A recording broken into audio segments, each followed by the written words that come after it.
রুশ president Vladimir পুতিনের বিদেশ সফরকে ঘিরে গোপনীয়তা ও নিখুঁত পরিকল্পনার বিষয়টি আবারও আলোচনায়। সম্প্রতি তিনি ভারত সফর করেন। সাধারণত আয়োজক দেশ নিরাপত্তা নিশ্চিত করতে থাকলেও পুতিনের ভারত সফরকে ঘিরে রাশিয়ার তরফ থেকে নেওয়া নিরাপত্তা প্রস্তুতি ছিল নজিরবিহীন। পুতিনের যে কোনো সফরই কঠোর সতর্ক ব্যবস্থা নেওয়া হয়, সবকিছু থাকে নিয়ন্ত্রিত এবং জনসমক্ষে খুব কম দৃশ্যমান।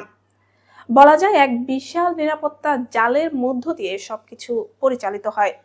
ভারত সফরও তার ব্যতিক্রম নয়। পুতিনের সফরের অত্যন্ত গুরুত্বপূর্ণ দিক হলো অদৃশ্য নিরাপত্তা বলয়। রাশিয়ার অন্যতম গোপন ও দুর্ধর্ষ নিরাপত্তা সংস্থা ফেডারেল প্রোটেকটিভ সার্ভিস এফএসও পুতিনের বিদেশ সফরের প্রতিটি ধাপের নিরাপত্তা তদারক করে। পরিবহন, ব্যক্তিগত নিরাপত্তা থেকে শুরু করে যোগাযোগ সবকিছুই থাকে তাদের নিয়ন্ত্রণে। সাধারণ চোখে দেখা দেহরক্ষীরা আসলে বিশাল নিরাপত্তা ব্যবস্থার খুব ছোট একটি অংশ মাত্র। কেজিবি ধাঁচের প্রোটোকল অনুসারে এফএসও পরিচালনা করে এই কঠোর ও জটিল নিরাপত্তা কাঠামো। পুতিনের সবচেয়ে নিকটবর্তী দেহরক্ষীরা আসেন এলিট প্রেসিডেন্সিয়াল সিকিউরিটি সার্ভিস এএসবিপি থেকে। ওখানে নিয়োগ পেতে হলে বয়স 35-এর নিচে, উচ্চতা কমপক্ষে 180 সেন্টিমিটার, শারীরিকভাবে শক্তিশালী, যুদ্ধে প্রস্তুত ও মানসিকভাবে স্থিতিশীল হতে হয়। এছাড়া থাকে বিদেশি ভাষা জ্ঞান।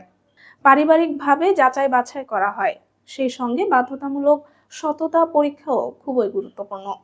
2023 সালে রাশিয়া থেকে পালিয়ে যাওয়া পুতিনের সাবেক দেহরক্ষী গ্লেভ কারাকুল জানান, পুতিন অত্যন্ত নিয়ন্ত্রিত ও সীমাবদ্ধ এক জীবনযাপন করেন। তিনি মোবাইল ফোন ব্যবহার করেন না এবং কখনো কখনো বিশেষ ট্রেনে ভ্রমণ করেন।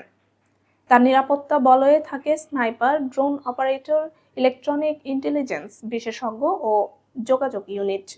পুতিনের খাবার প্রস্তুতকারকদের জন্য কঠোর নিয়ম রয়েছে।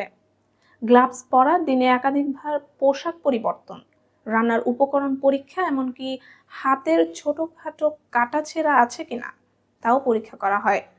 খাবার পরিবেশনের আগে প্রথমে তার স্বাদ নিয়ে পরীক্ষা করেন দেহরক্ষীরা, যাতে বিষক্রিয়ার ঝুঁকি থাকলে তারা আগেই শনাক্ত করতে পারেন।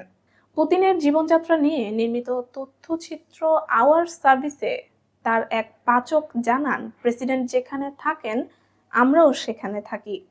ব্যবসায়িক সফর, ছুটি কিংবা ব্যক্তিগত অনুষ্ঠান, সব জায়গাতেই আমরা তার সঙ্গেই থাকি।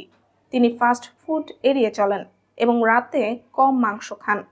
তার পছন্দের খাবারের মধ্যে রয়েছে বেগুন ভাজি, অলিভার সালাদ এবং কলিজা।